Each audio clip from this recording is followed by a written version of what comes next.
মাছের মাথা দিয়ে বিভিন্ন রকমের সবজি দিয়ে যে রেসিপিটি রান্না হয় সেটা বাঙালিরা অতি সহজে বলে ছ্যাঁচড়া। আর এই ছ্যাঁচড়া শুধুমাত্র বাঙালিদের রান্নাঘরে নয়, অনুষ্ঠান বাড়িতেও বিশেষ এক পদের অবস্থান করে আছে। আর বন্ধুরা, সেই মাছের মাথাটি যদি হয় ইলিশ মাছের মাথা, ওফ, তাহলে তার কোনো কথাই হবে না। তো আজকে আমি এইরকমই একটি রেসিপি এই বর্ষাকালে ইলিশ মাছের মাথা দিয়ে বিভিন্ন রকমের সবজি দিয়ে রান্না করতে চলেছি, একটি দুর্দান্ত রেসিপি।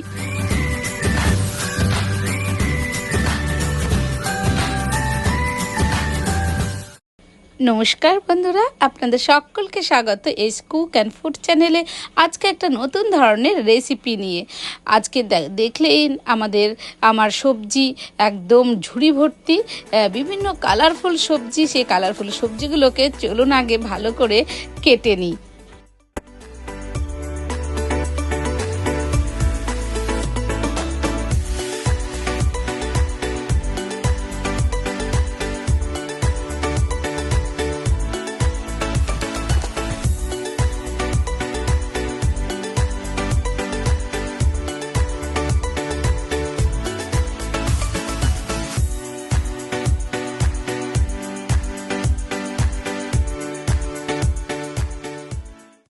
সবজিগুলোকে আমি ডুমো ডুমো করে কাটলাম। আপনারা যদি চান লম্বা করেও কিন্তু কাটতে পারেন।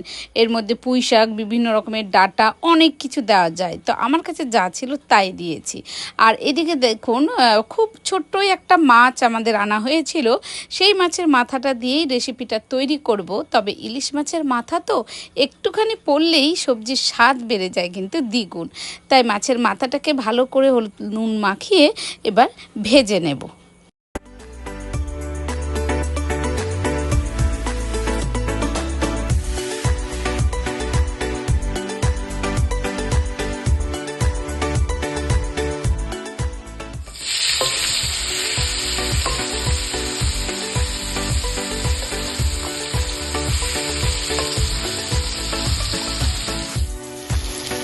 এবার মাছ ভাজা হয়ে গেছে, মাথাগুলো আমি এক এক করে তুলে নেব।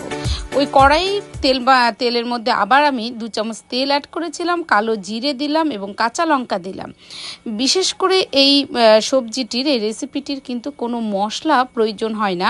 কোনো মশলা, ইলিশ মাছের মাথা বলেই এর মধ্যে কোনো মশলা দেব না। তবে অন্য কোনো মাছের মাথা যদি ব্যবহার করেন তাহলে এর মধ্যে একটু জিরে গুঁড়ো, আদা বাটা দিতেই পারেন এবং লঙ্কা বাটাও দিতে পারেন। তো আমি সবজিগুলো সব দিয়ে দিলাম। সবজিগুলো হালকা করে ঢেকে ঢেকে ভেজে নেব, তাতে আমার সব সবজিগুলো সেদ্ধ হয়ে যাবে। বন্ধুরা, এর মধ্যে যদি কোনো শক্ত সবজি থাকে তাহলে আপনারা চাইলে সেটাকে আলাদা করে কিন্তু সেদ্ধ করে নিতে পারেন। তবে আমি এখানে যে আজকে কচুগুলো দিয়েছি, মানে এটাকে অনেকে গাটি কচু বলে, অনেকে পুরি কচু বলে। তো সেই কচুগুলো কিন্তু এতটাই ভালো ছিল যে আমার সবজির মধ্যে ভাজতে ভাজতে অলরেডি সেদ্ধ হয়ে গেছে। তো দেখুন, আমার সবজিটা একদম মজে গেছে। এর মধ্যে আমি দিয়ে দিচ্ছি নুন পরিমাণ মতন এবং দিয়ে দিচ্ছি পরিমাণ মতন হলুদ দিয়ে আরও ভালো করে নেড়ে চেড়ে নেব। আর এই সবজির মধ্যে দেখুন প্রচুর পরিমাণে কিন্তু জল বেরিয়েছে। তো জলেই আমার মোটামুটি হাফ সেদ্ধ হয়ে গেছে। তবুও যে কচু আছে এবং আলু আছে, তার জন্য আমাকে খুব সামান্য পরিমাণে একটু জল দিতে হবে এবং মাছের মাথাটাও এর মধ্যে সেদ্ধ হবে।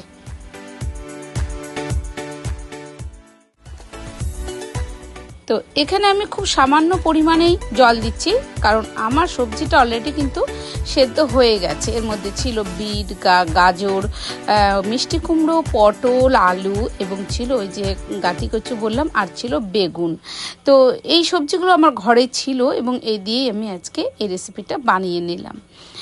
এর মধ্যে দিয়ে দিচ্ছি আগে থেকে ভেজে রাখা মাছের মাথাগুলো এবং খুব ভালো করে নেড়ে চেড়ে কিছুক্ষণের জন্য রেখে দিলেই কিন্তু রেডি হয়ে যাবে ইলিশ মাছের মাথা দিয়ে আমার একটা দুর্দান্তকর রেসিপি বলতে পারেন, বা একটা ছ্যাঁচড়া বলতে পারেন। ছ্যাঁচড়া বিশেষত্ব হচ্ছে যে ডাঁটার প্রয়োজন হয়, আর এখানে যেহেতু ডাঁটা নেই তাই আমি এটাকে পরিপূর্ণভাবে ছ্যাঁচড়াও কিন্তু বলতে পারছি না। তো বন্ধুরা, আমার কিন্তু এই রেসিপিটা একদম রেডি।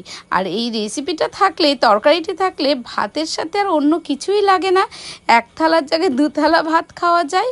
তো বন্ধুরা, চলুন আজকের এই রেসিপিটি এখানেই শেষ করে আমার ভিডিওটি এখানেই শেষ করে দেব।